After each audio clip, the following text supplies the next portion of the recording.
All right, guys, what's going on? Welcome in. So in this one, I wanted to just kind of give my 2 cents on this whole Garrett Wilson frustration, Aaron Rodgers weird situation that's going on.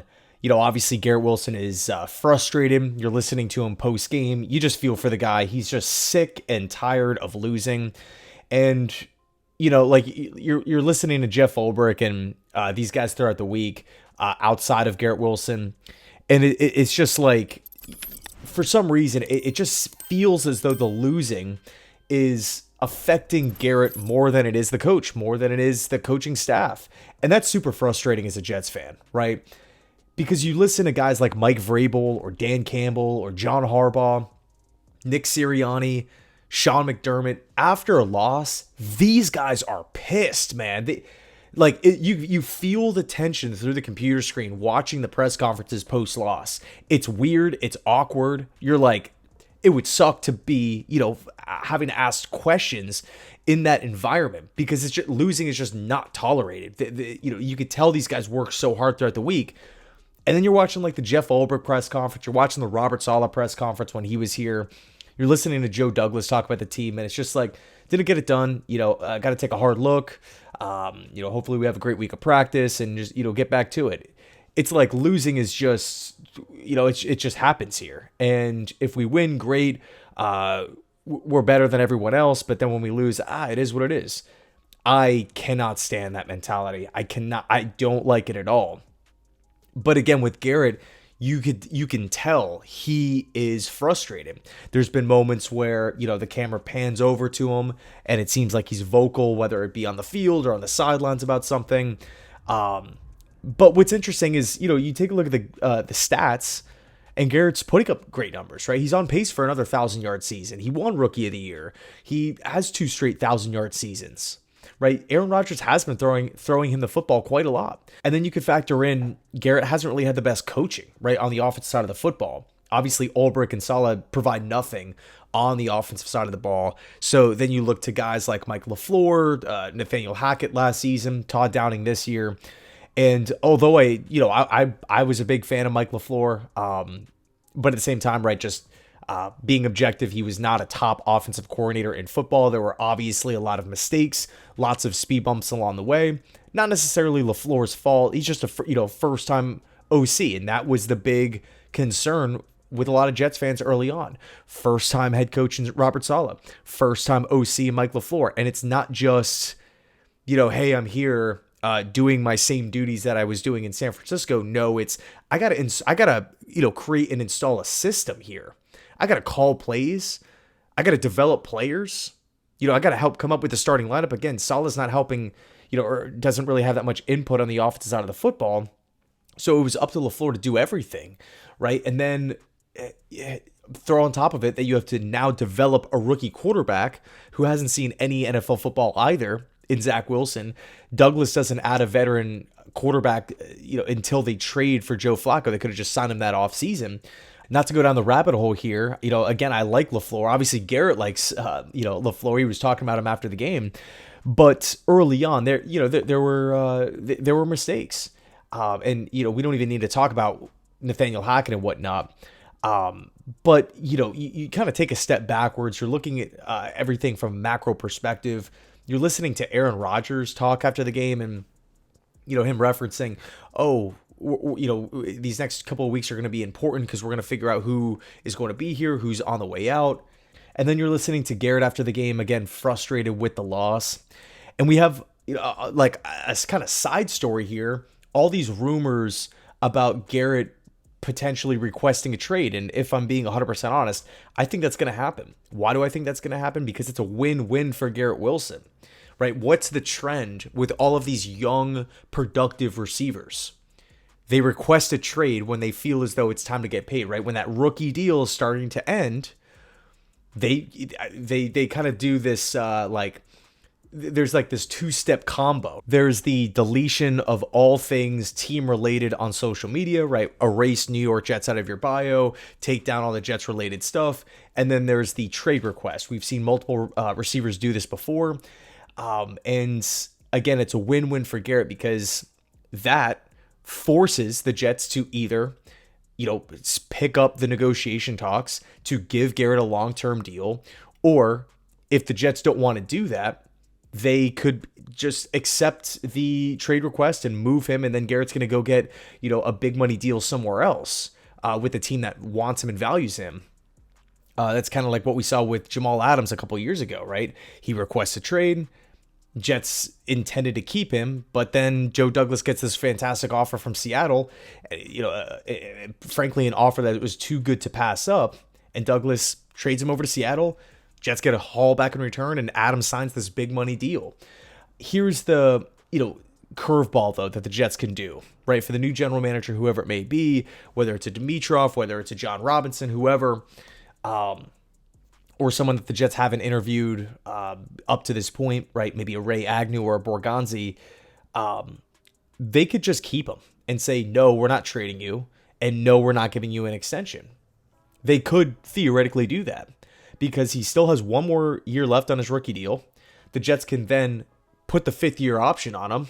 And then I personally am not a fan of the franchise tag when it comes to, big-name star position players. And yes, I understand that the cap goes up, but you got to make up your mind, right? If you don't know 5 years into a first-round pick, 5 years into a top 10 pick, if you want to keep him or not, there's a lot of questions. Maybe that the front office has to answer about themselves before making a decision. And that decision is hard, right? Do you want to keep the guy? Do you want to sign him long-term, give him a ton of money? Or do you want to trade him, recoup draft picks, and kind of not have to worry about that big contract? There's a lot of different directions that the new GM is potentially going to be having to take this offseason. I'll say this, though. If I'm the next general manager, I'm not trading Garrett Wilson. He's the one guy, out of kind of this young core, the Breece Hall, the Sauce Gardners, Garrett is the one player that I feel like no matter what's thrown his way, right? Maybe he's a little banged up. Maybe it's a different quarterback playing, horrible coaching, not so good offensive line play back in the, in the past couple of seasons. It doesn't matter. He gets production. He gets catches. He racks up yards. He is dynamic with the football in his hands. You can do so many different things with him. I think it's just a fault of the Jets coaching staff on why they don't get him involved in different aspects. He's such a dynamic player. Just watch him back at Ohio State. Of course, the NFL is much, much harder than college football, clearly. But Garrett can do so many things down the field. The Jets don't utilize him down the field at all. And, if you are a guy in Garrett Wilson, young, talented, productive, he knows how he practices. He knows his capabilities, his talent level, and to kind of just, look across the landscape of the NFL, the stars at the receiver position are all young guys that were top end picks, right? Justin Jefferson, first round guy, Jamar Chase, first round guy. We're seeing what Malik Neighbors is doing with just, complete ineptitude on the offensive side of the football. We're seeing what my guy Brian Thomas is doing down in Jacksonville, right? Trevor Lawrence, Mac Jones, Doug Peterson, team hardly wins games, 1,000 yards, boom, right off the bat. Rookie season, dude is fantastic. So, again, if you're Garrett Wilson, understanding all these different factors, him as a player, his production, his stats, kind of his overall trajectory as a player, I would be frustrated too. I'm not gonna sit here and lie. I would be sick and tired of losing. I honestly would not be shocked if we get that notification after the season ends. Garrett Wilson officially requests a trade. We've also seen issues with the Jets wide receivers, young receivers that they draft over and over and over again. We could talk about Denzel Mims not working out. For some reason, the Jets just allowing Robbie Anderson to walk, a homegrown undrafted player. We could talk about Elijah Moore, second round pick, requested a trade. Boom, he's out. Michael Carter, just a random release. I understand he's a running back position, but still a skill-based player that was drafted in the mid rounds that, flashed, just didn't really get the ball. And then boom, the Jets cut him. We're even seeing it this season with Malachi Corley. Joe Douglas talking about, he's a fourth-rated receiver from this class. Again, we're seeing what Brian Thomas is doing with Jacksonville. We're seeing what Keon Coleman is doing in a limited role with the Buffalo Bills after being hurt. These guys are impactful pieces. and Corley can't even dress for games. That tells me that the Jets either don't have a plan on how to use him. I mean, we actually listened to Jeff Ulbrich, I think it was actually yesterday, that suggested he has a long way to go on the offensive side of the football. I mean, it's late December here. What is going on? It needs to carve out a role on special teams. Why is it so hard for this Jets team to get young wide receivers the football? Get them on the field. It's just so weird. I can't think of another team in the NFL that has this much of a challenge with just giving their young players opportunities or putting them in positions to have success, or at the very least grow and develop, give them opportunities to make plays. So weird. So, and then also too, like on the flip side, if you're Garrett, you're watching, Allen Lazard out there making all this money, dropping passes. Here's another game where Lazard had 2 more drops on easy plays. Davante Adams, I understand that he had a good day, led the team in receiving yards, had a great touchdown, but he dropped another touchdown. I would be frustrated too if I'm Garrett. So that's kind of my 2 cents on it. I would love to hear yours down below in the comment section. Is Rodgers and this Jets offense, do you feel like they're kind of phasing Wilson out? Do you think they're getting frustrated with Garrett's frustration? I don't know. I mean, it's surely a fair question. So anyway, let me know your thoughts down below. I'm not trading him, though. I am not letting go of Garrett Wilson. This dude is such a dynamic player, and I would like to see him with a competent offensive staff. You just get the feeling that an intelligent offensive mind out there is looking at Garrett saying, man, I can do a lot with this guy. If he does request a trade, we are calling the Jets, and we're going to be asking about what it's going to take to pry him away.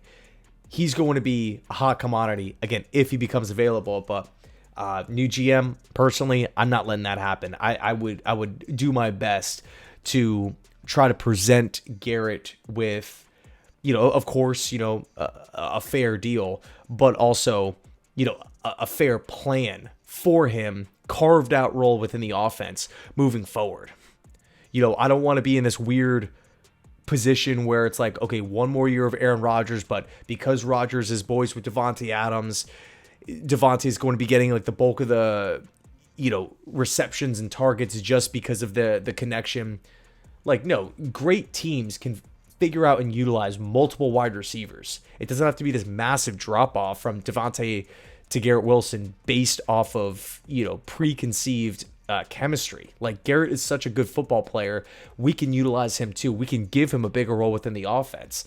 I'm not saying I'm, Mr. Know-it-all, smarter than Todd Downey here, obviously, but I can look at a guy in Garrett Wilson and say, hey man, this guy's a true weapon in the National Football League who's been producing in a non-ideal situation. Let's make sure that the star receiver here is comfortable, is happy in his new position. So anyway, let me know your thoughts, and as always, go Jets.